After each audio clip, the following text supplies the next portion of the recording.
So it sounds like even though you didn't leave because of truth claims, CES letter, Mormon Stories type stuff, you got into that stuff. And it sounds like you did become that guy. And when I say that guy, I mean sort of always trying to question people's faith, poke and prod, get angry, trying to affect other people's. And you kind of had that angry phase, and you became sort of that angry, ranty, challenging critic of the church. Is that fair to say? Yeah. When you feel attacked, when I think of the CES letter, I think of it like bullet points, like literal bullets. It's like you're putting this suit of armor on and you want ammo, because when people make you feel like you're less than because you left the church, you want something that you can blast back right at their face that shows them just how ignorant they are, just how right you are, and all these little fact-based bullet point lists of reasons why the church has problems. It serves that purpose of, I guess, preserving your ego, not in a negative way. Like, we all need to preserve our ego. We all need to feel like we're worth something. And when we're surrounded by people, one of the things that surprised me, I'm going to fast forward ahead a little bit because I think it's relevant right here. After I got baptized, or I guess after I announced that I was getting baptized, I was surprised by the number of people who reached out to me and apologized for not something they did, but something they didn't do. When somebody leaves the church and they seem maybe angry or combative, is it combative or combative? I can't remember. Combative. One of the easiest things to do is to just not interact. And that's one of the most surprising things, maybe more than somebody confronting you, is the idea that you could have a friend for 5 or 10 or 20 years and you leave the church and suddenly that friendship just stops. That they don't come to your house and say, or call you and say, "What's up, Joe?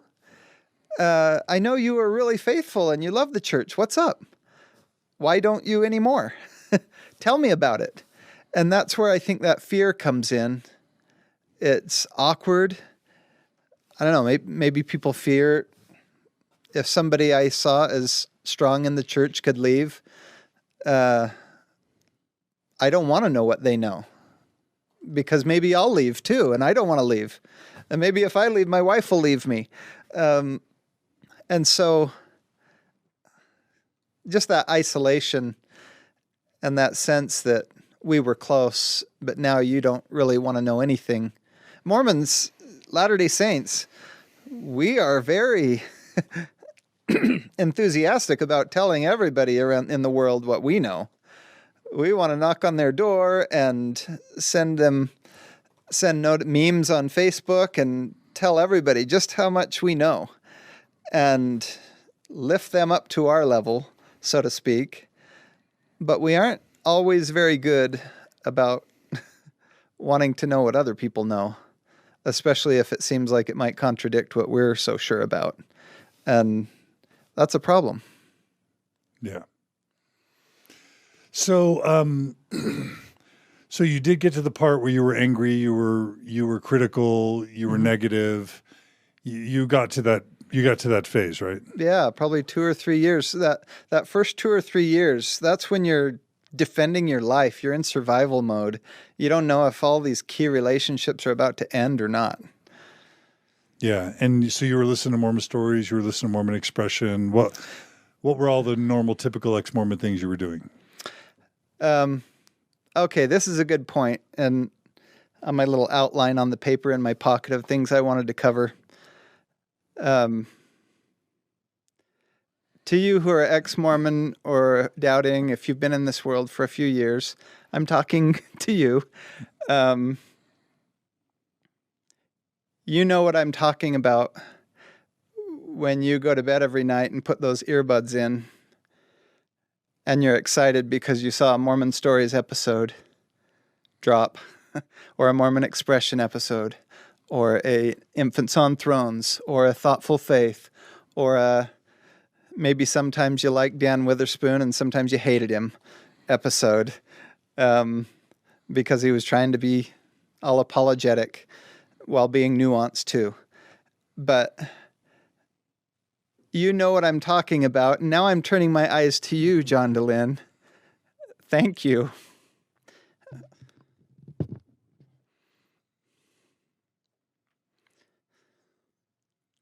It's this weird stalker relationship you get to have with people when you're the podcaster and everybody's listened to thousands of hours of your voice and you don't know most of them. But that voice was a safe place for me for a long time.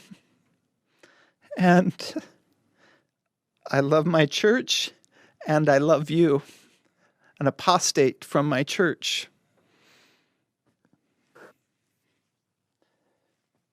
Thank you. Thank you. That support is vital. I had my brother, when I first left, he lived in Kentucky, and so it was phone calls and text messages. I didn't have somebody close, and he moved out here, and then we became,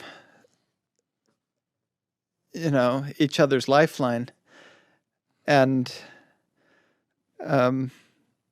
just so many people are alone and scared and feeling rejected. And your voice, I don't care, some people, you have flaws like everybody else. Prophets have flaws. Everybody has flaws. But you've done something special here that was special to me. You provided a place of sanity where I could plug in those earbuds in the dark in my bedroom and feel like a valid person. And that's really important. Even on episodes where you might have been ranting or raving or, you've done this in public. Which is crazy because you've gone through this in the public eye, and of course you're gonna get it wrong sometimes when you're being recorded, and so I'll stop my thing there. But I really wanted to say that. Thank you. This sense in my church, the label apostate. Apostate is somebody who actively, in public, tries to go against the church, work against the goals of the church, undermine the reputation of the church. That's what the label means.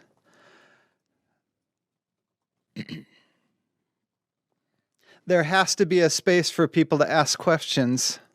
When I can think of families in our ward, people I love, some have left, you know who you are.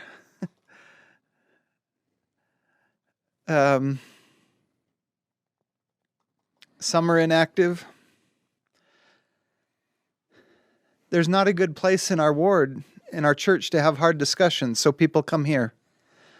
And it's not done in the spirit of apostasy to have hard discussions and to ask hard questions.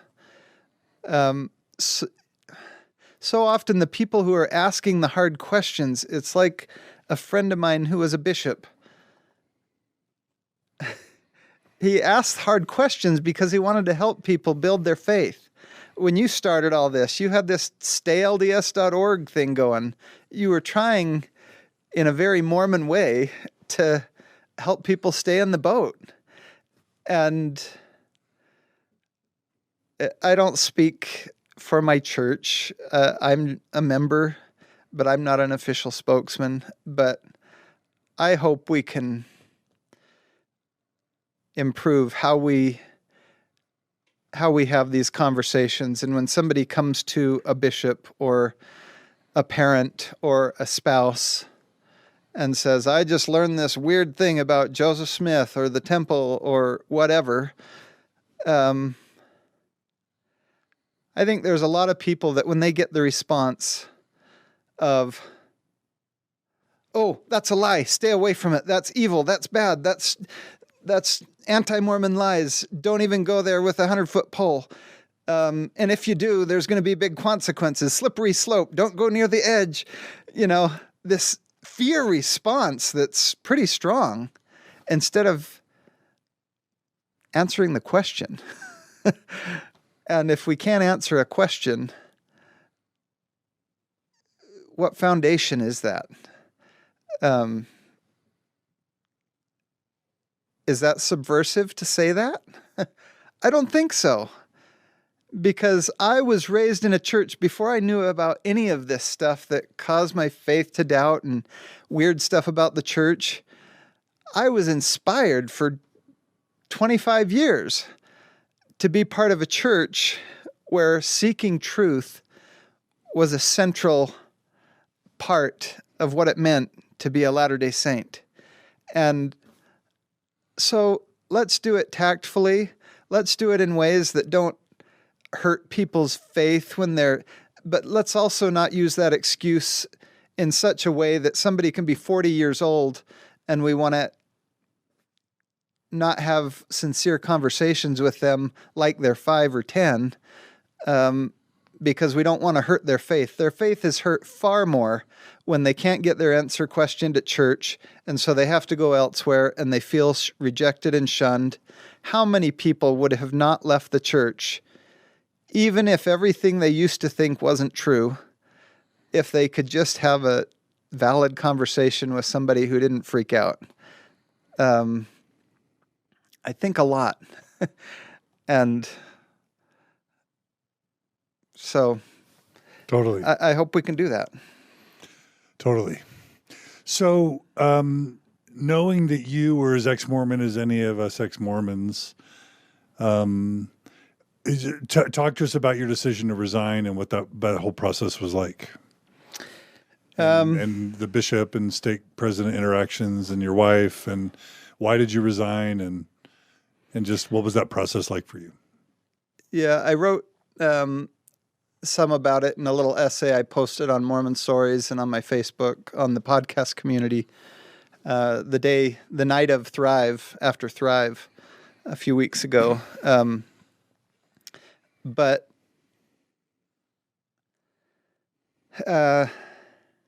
I'll summarize quickly here. Then President Uchtdorf gave a talk, and he basically said, those of you who have left, even if you can't believe in everything or whatever, we want you here. Come make us better. There's a place for you here.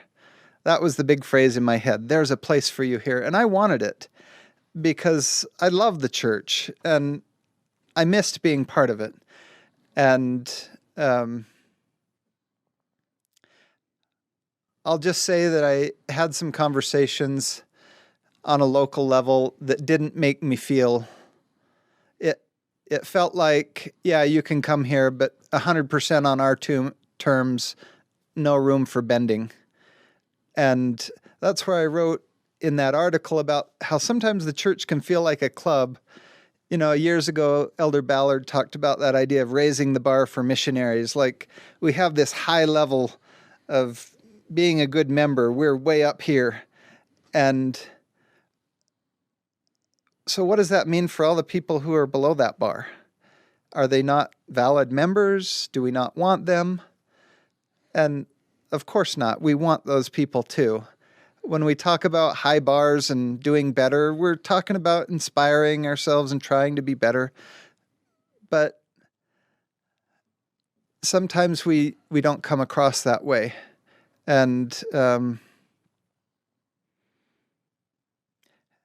it felt at the time to me like the church only wanted me very much on their terms.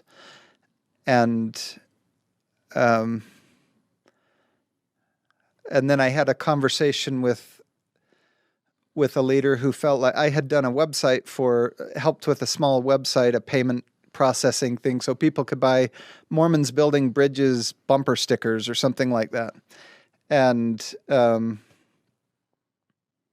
had talked with this leader, and I said, what do you think about groups like Mormons Building Bridges or Feminist Mormon Housewives? And his opinion at the time was that these were apostate groups, and he didn't think people who supported them should have a temple recommend. In other words, they weren't worthy Mormons. And so I walked away from that feeling like it was their way or the highway, and I chose the highway. And I sent him my letter, and that was early January of 2014. For the first 2 years I hadn't been active, my wife wanted me to stay a member, and I did so for that reason. But a spouse of somebody who's left starts getting exposed to a lot of things that other people wouldn't, because they have a spouse who's wanting to talk to them all the time about challenging issues in the church. And so they're starting to think about a lot of hard things too. And so I think we were sitting out on our little picnic table in back, and I told my wife I wanted to resign, that I felt ashamed of having my name associated with the church, and I just didn't want to be on their records. I didn't want any association. And I sent him my letter. I met with my bishop. I didn't do it anonymously or through one of these Quit Mormon. Quit Mormon. I wanted to face my bishop and, look him in the eye when I was doing it. And bishops have a standard set of things they need to tell you before they process, or they hope to tell you, if you're willing. And I went over and talked with him, and he said, I need you to understand that when this happens, you're going to lose this and this and that, your priesthood and your temple. And I said, well, I don't believe in those things, so it doesn't even matter. And I think I was trying to be tactful, but in my head I was thinking, take away Wonder Woman powers too, or whatever, it's make-believe. It doesn't matter. And, I got my letter from the church not long after that, maybe a couple weeks, and I was out. And I think that being out helped me not be so focused on feeling anger, because I felt like my identity could just really be out, and it felt really good to do it at the time. So you resigned in early 2014, mm-hmm. and you were out of the church for how long? I had been inactive for a couple of years before that, and then 5 years. I was a non-member for 5 years. And during that time, did you try and join other churches? Would you have identified as atheist or agnostic? All of the above. Yeah. You were trying to do some things. What were you calling Oasis, it? Or long before that, you were trying to start progressivemormon.com or something. Mm-hmm. And it was an idea to start You've done a lot of things over the years trying to encourage, people to group together and basically have face-to-face support. And, but I went to the Universalist Unitarian, and they had this youth day. All the youth got up. There were like 5 teenagers, and they each had their little laptops and did a PowerPoint presentation in front of the church. And I absolutely loved it. Each of these kids was so thoughtful, and it blew me away that they were so different. I was used to a church where people stand up and say the same thing over and over. They know the same thing. And each of these kids, one was an atheist at a church, and that was okay. And another one was more traditional in terms of believing in Christ. And but I was just struck with how these kids were really saying things that they had thought a lot about, and they were in an environment where they were free to say that without being scolded for getting it wrong. And so in terms of their message, I really liked it, but I think I went there 3 times, and they never asked me to do something. And the idea of just going to church and sitting there was so foreign to me because I was used to being needed. That's one of the things I love about the Mormon Church, the Church of Jesus Christ of Latter-day Saints, is that at least I know it doesn't happen this way for everybody. When you're a tall white male who's an extrovert, you tend to get used maybe a little more than other people. But I've always had the feeling that I was needed at church, and I love that feeling. I tried going, I went to a support group for that South Mountain SMCC community church, kind of evangelical, but it felt too Mormon. It felt like just another flavor of religious control. And so I didn't want that. Where else did I try? I listened to a few Buddhist things, and they were interesting, but not enough to pull me into wanting to try to participate in something regularly. And after a while, fishing became my religion. I was going there was a period of about 3 years where during nice months, I was going fishing 4 to 5 times a week. Like, it was a total escape. And a lot of that time I was listening to podcasts and books talked about on the podcasts. And it was just really calming for me to be in the middle of a river. Did it get to the point where it was really straining your marriage or fracturing your family, or where you and your wife were fighting over the kids going or not going, just all that typical mixed faith marriage stuff? Did that hit you guys? For the first couple of years, very much. And how'd you guys get through that? It was difficult. I thought we were going to divorce. And the only thing that, when 2 spouses aren't feeling a lot of love for each other, the kids are the glue sometimes. But the thing I couldn't let go of is I couldn't picture me not living with my kids. And I couldn't picture my wife not living with my kids. And so we just kind of, my wife, Mindy, over time, it got through my thick skull that she loved me no matter what. And that our marriage was her first priority, and the church was a priority after that. And I came to believe her. And I believe that's how marriages should be. In the short run, whether people stay in the church or go out of the church, I don't know. I'm really sensitive in this topic of marriage. I start talking about my own situation, but I know this is just a powder keg of different situations. So I'm going to leave it at that over time, we got to a place where Mindy she was a lot more nuanced. She was still going for a while. My older kids stopped, they would get to about 15, 16 and then stop going. Then eventually all the kids stopped going, and Mindy. And then I decided to go back, which was kind of weird. Okay, so you made it through for the kids, and then you said your wife sometimes wasn't always fully active or attending? Correct. Let's now turn to the part of the story where you start having the idea of coming back. Like, yeah, it wasn't gradual. Where did that first start? Like, what happened? I had finished work March 5th of last year. It was 2019, yeah. March of 2019. I got on there, you get the little red alerts in Facebook telling you have some new messages, and one of them happened to be in the Mormon Stories group.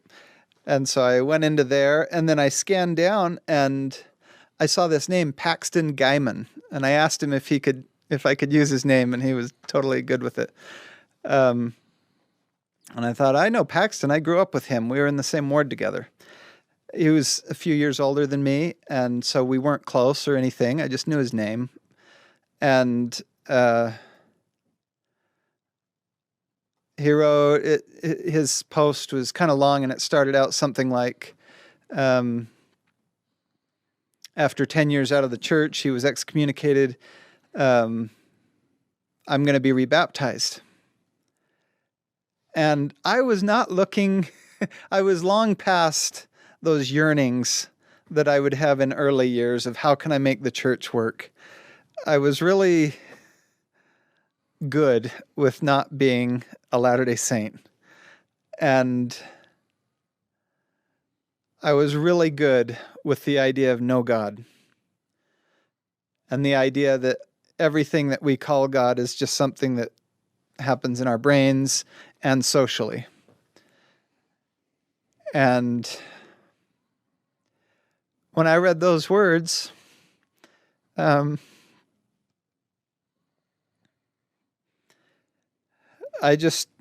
was overcome with this sense of two clear senses.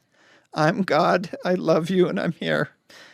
And it's time to go back to church.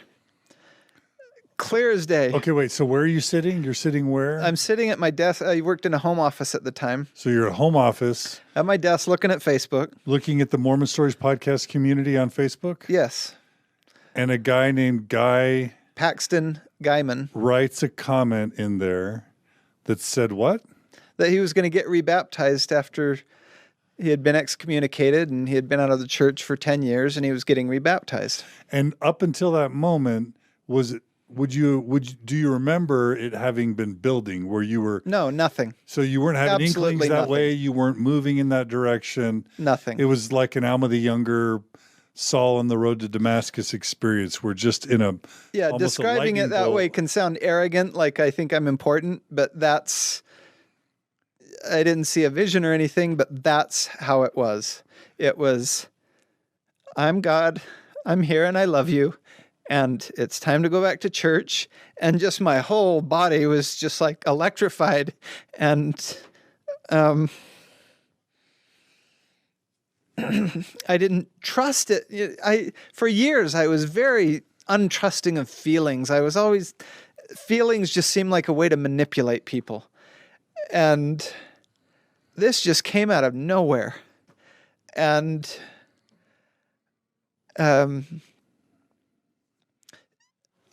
went in and told my wife, I sat there for a little bit and I went in and told my wife, and she's like, oh, okay. Let me ask you if it's okay. Yeah. Like, was your life were things sucking? I hate to use that word. Like the marriage was about to break. You were in a depressed, dark place. Your kids were like flailing, or was everything kind of settled into a pretty comfortable Things were really good. Things were really good. I worked at home. I'm a software developer, so You were making okay money? financially things were good. Your marriage had settled? Yeah, very much. The marriage was Your wife marriage wasn't has like been really mad good at you, for a while. nagging you. nothing like Your that. kids were happy in whatever groove they were in. Yeah, oldest in college, second one about to graduate, grades for a full scholarship and thriving. And were you lonely? Were you like not having friends? Were you feeling cut off? Were you spiritually empty? Were you missing something? These are interesting questions because I am a person that thrives on being around people. I get energized by it. My wife gets depleted by it. Yeah. And, You and Margie have the same dynamic. yeah. And so, especially the first couple of years, I really missed that part of the church. But I had come to detest the church so much that it wasn't worth getting those social benefits to go back, to the teachings and the doctrine that I disagreed with. And so I was constantly looking for different ways to create social connections with people. But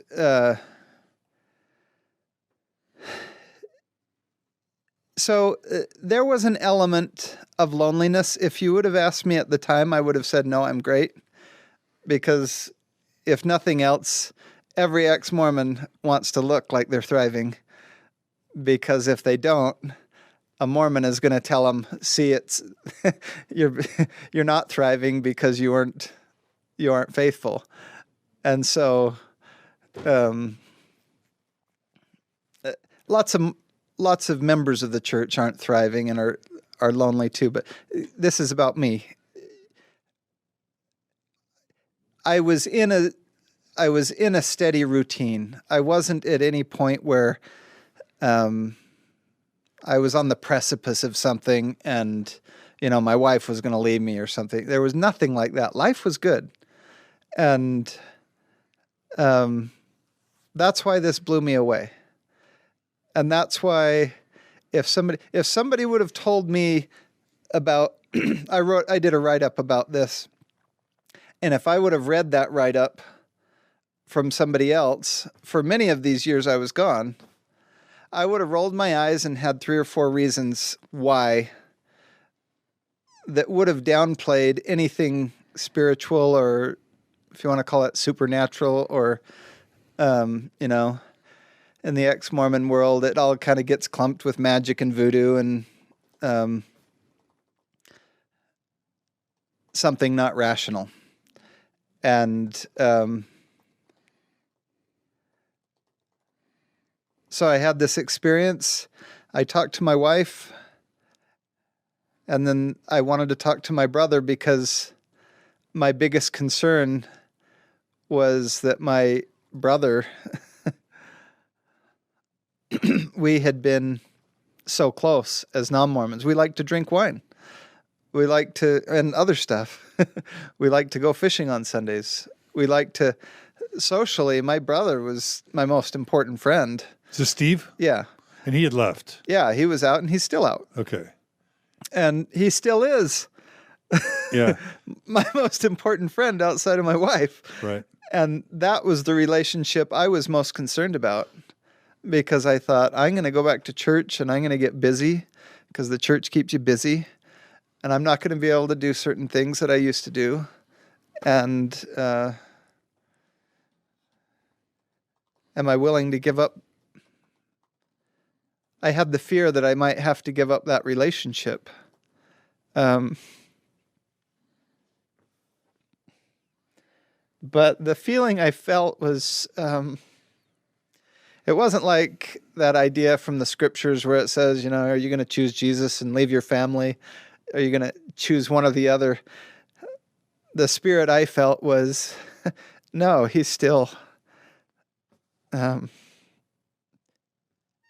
your best friend. And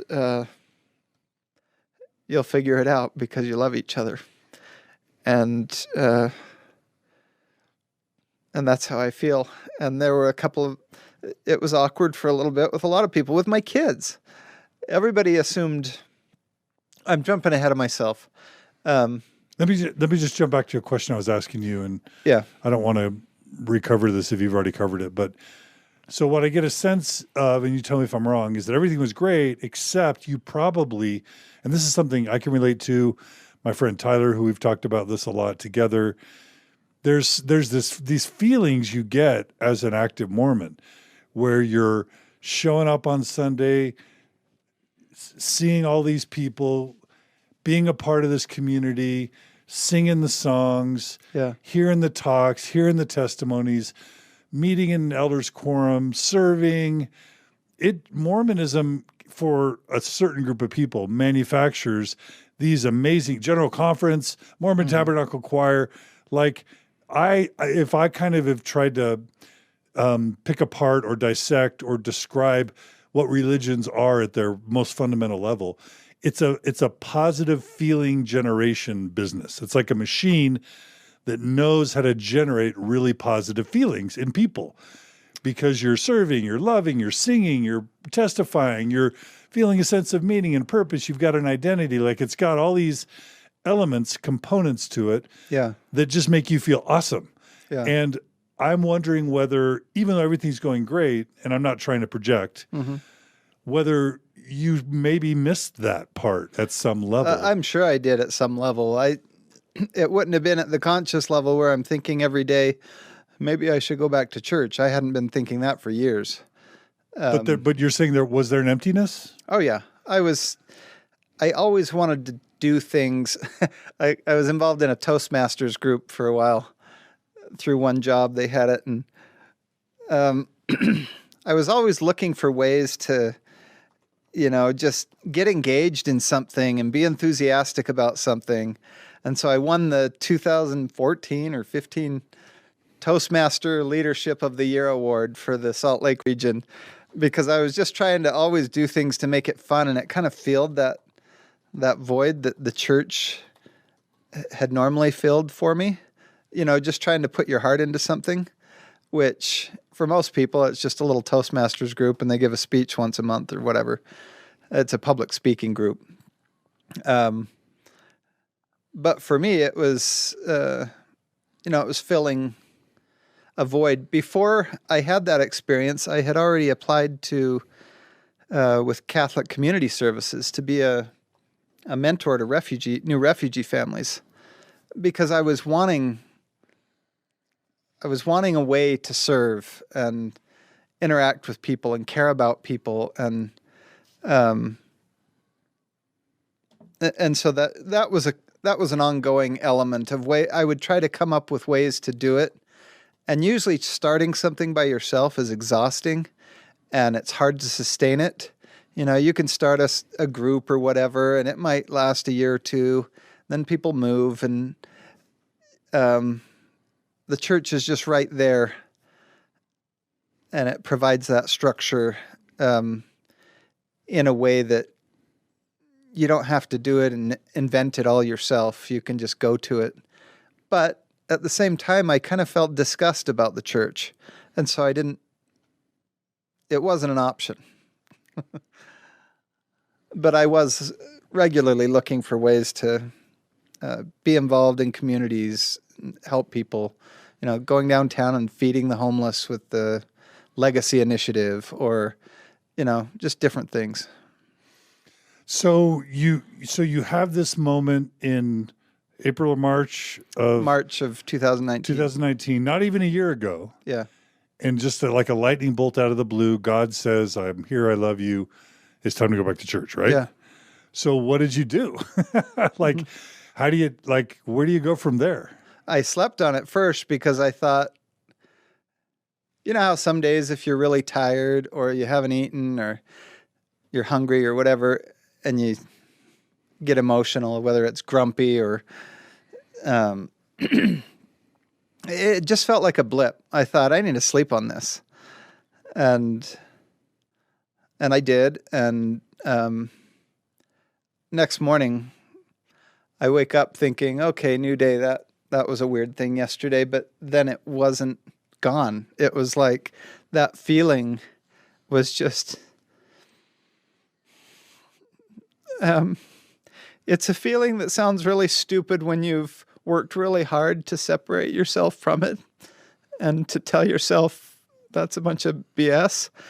But then when you feel it, it's the most real thing in the world, and it matters far more than any list of logical arguments. I got up. By the end of the day, I wanted to talk to my bishop. We'd been friends for a long time. And so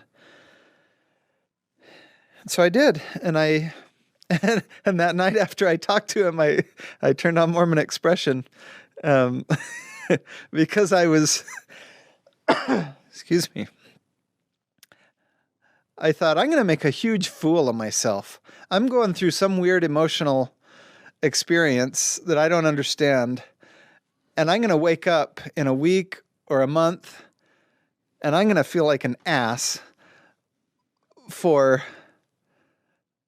coming back to church and then getting back there and realizing all the reasons, being reminded of all the reasons I didn't want to be there. And So I turned on that. Let me get a drink. That Mormon Expression episode, the one about building a transoceanic vessel. Which is a classic sort of, it's one of the most referred to episodes of getting people to leave the church. Right? Yeah, I've probably listened to that episode 10 times. Trying to unconvince yourself, basically. Yeah, I wanted a little dose of logic. Like, in that episode, he makes it clear that Nephi could not have built a ship and gotten across the ocean, that, you know, he gives all the logical reasons why that's impossible. And as I listened to it, I was just kind of smiling. Like partial kind of nostalgia, but partial just thinking, this is nice, but this isn't everything. CES letter's nice, but it's not everything. The 1,000 episodes of Mormon Stories I've listened to where point by point, all these reasons there's a problem with the church is nice, but it's not everything, is what I felt. And it felt like a left brain, right brain, maybe to compare it to. Like a left brain person, really logical and proven everything, like that engineer personality who wants to try to persuade people in one way, and other people are more artistic and emotional, and it just felt like there were multiple components to what is truth. And I thought, I'm not going to try to answer this question, not like putting it on a shelf. I was just talking with my parents about this last night. What do I think about the Book of Mormon? Because those are the questions that start to seep in after you have an experience like this, where you're like, I have a clear direction and I'm going to do it. And then you pull the trigger and you do it. And then the days pass and you have all this time to think about, okay, how does what I'm doing now match up with what I've been thinking for the last 7 years? And so you did. So you, let me just be clear. Yeah. Because what I'm thinking, if I had that experience, I imagine one. And by the way, I think I've had that experience 1,000 times since I left the church. Mm-hmm. Almost every day. And some would call it Stockholm syndrome if they're being rude. You want to come with me on Sunday? No, I'm kidding. Well, that's a whole other discussion. Totally kidding. Just because, we'll talk about your reinstatement, but mine would probably never be allowed. Yeah. They still haven't let Lavina Fielding Anderson, who never stopped going to church, who was excommunicated in 1993, not for anything other, not for like denying the church is true, but just for trying to protect victims of sexual abuse. Yeah. She has applied for readmission decades later after attending church every week, and they still haven't let Lavina get rebaptized. Now, Maxine Hanks has been rebaptized, so I guess, I don't know the difference. So I guess Don Bradley's been rebaptized, but that's not what we're contemplating here. Yeah. But I've had that feeling because I love the church so much in some ways and felt so good in it, and that I've had that feeling 1,000 times. Like, I just want to go back. I just want to go back to church. I just want to be connected again. So I can relate to that. But if I were to actually have that Saul on the road to Damascus or Alma the Younger experience, and then like feel like I'm told to go back to church, what I imagine my next step would be to say, well, then I've got to figure out the Book of Mormon. I've got to figure out, is the church true? Is priesthood real? Is the Book of Mormon divine? Is it historical? Can I like get back on board intellectually? Yeah, your left brain. Yeah, but yeah, because I don't think my right brain has ever left. I never left. First of all, I didn't leave Mormonism, they kicked me out. But second of all, the problems I had with Mormonism wasn't the right brain stuff. The right brain stuff always felt good to me, except for my understanding of how much harm the church was doing to certain groups of people. Yeah. LGBT people, women, feminists, intellectuals, marriages, people in faith crisis. Too much carnage there. Mm-hmm. That offended my right brain. But the lived church experience, even though it might have been boring or tedious, it still was my wavelength spiritually. So I get that. But I would imagine my left brain would be this massive anchor that I'd want to go back, but the Book of Mormon historicity and Book of Abraham and polyandry and Joseph's lying and all those things would have just been like an anchor, just not allowing me to take those steps. And you're saying, you just said, I'm going with the right brain and I'll figure the left brain out later? I'm using the right brain as a metaphor. I know, spiritual versus spiritual and emotional versus intellectual. Am I going to choose? Yeah, rational versus this. What I believe, what I call a divine experience for me. There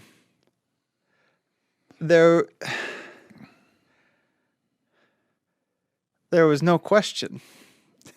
And what you say makes total sense to me. And there was no question. And so, yeah, there were questions after of how do I think about this now? Do I just give that typical answer of, I feel it in my heart, therefore I don't care about rationality? No. I just felt it felt to me overwhelmingly that I need to do this, and I don't have to do it saying that these things aren't problems. I don't have, and I talked about this a lot with my bishop, that I don't know if yesterday, like we were talking at lunch, they were starting to study the Book of Mormon this year. I can't say I know the Book of Mormon's true in the sense of it's a historical document that was translated from ancient records. I don't have that testimony. And when I had this, I'll call it an epiphany, I never felt the need to gain that testimony. Socially, culturally, I've been told many times, kind of with the pat on the back, you're just getting back. It'll take time, but eventually you'll get that spiritual maturity again or whatever. But I don't feel, it's not a sense of rebellion. It's not a sense of rejection of some of what the church is teaching. It's more like if you have that aunt that loves family history and that's all she focuses on, you don't say, great aunt whoever is a bad member of the church because she hasn't done missionary work lately. You say, she's a great member of the church because her passion is this spirit of Elijah thing she does. And I feel a passion that I feel can manifest itself within the church, loving people, serving people. That's my passion. I don't want to have a discussion about whether the Book of Mormon is historical or not. I really don't care. And some people will look at me like I shared that text message I got the other day. And don't worry, the person who texted me, I didn't share your name. And you don't hate him? I don't hate you at all. I still am really excited to go to lunch. But part of what he said implied that if I decided to go back to the church, it means that everything that the church says in a manual, that has to become what I think. And you're complicit. Yeah, or I'm complicit. And all the harm and... Yeah. I don't feel that way. I don't think you're being inauthentic, right? Isn't that part of the allegation that you're a phony or you're betraying your intellect or not living authentically, selling out? Yeah, I've been an elders quorum president 3 times. And when you do that, back in the days when we called it home teaching, you're over home teaching and you get a pretty good idea of who home teaches, and a lot of people with temple recommends who have made some pretty serious covenants. It's like pulling teeth to get them to go home teaching. And so I think every member in this church, to one extent or another, has the things that are easy for them and that they do well in the church, and they have their things that they don't do. In my house growing up, we didn't watch sports on Sundays, and we didn't travel on Sundays. And then come to find out, the general authorities go eat to Little America Hotel on Sundays or whatever. Or it surprised me when, as a missionary in the mission office, the general authorities would come, and they would be coming and going on planes and hotels and restaurants on Sundays. And I'm like, what? Isn't that against the Sabbath? Because I was the kid who, instead of doing homework on Sundays, I would get up at 4 in the morning if I needed to on Monday rather than studying on Sunday. And so we all do things differently. And I think a big part of it is tone. If I am a member of my ward and I am trying to be a loving participant, friendly member of the ward who, for the most part, is trying to contribute and make the ward a better place, then whether or not I hold certain views, as far as I know, in the baptismal interview and in temple recommend interviews, I don't have to be able to say, I know such and such is true to pass that interview. If I were to go to church with a chip on my shoulder and an agenda to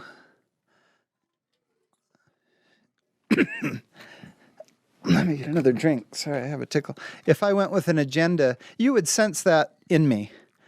You would sense that I'm there thinking I'm smarter than everybody. You would sense that I'm there trying to correct everybody. And it's hard because some weeks, people who are in Sunday school and priesthood meeting know. My comments are usually pretty non-traditional.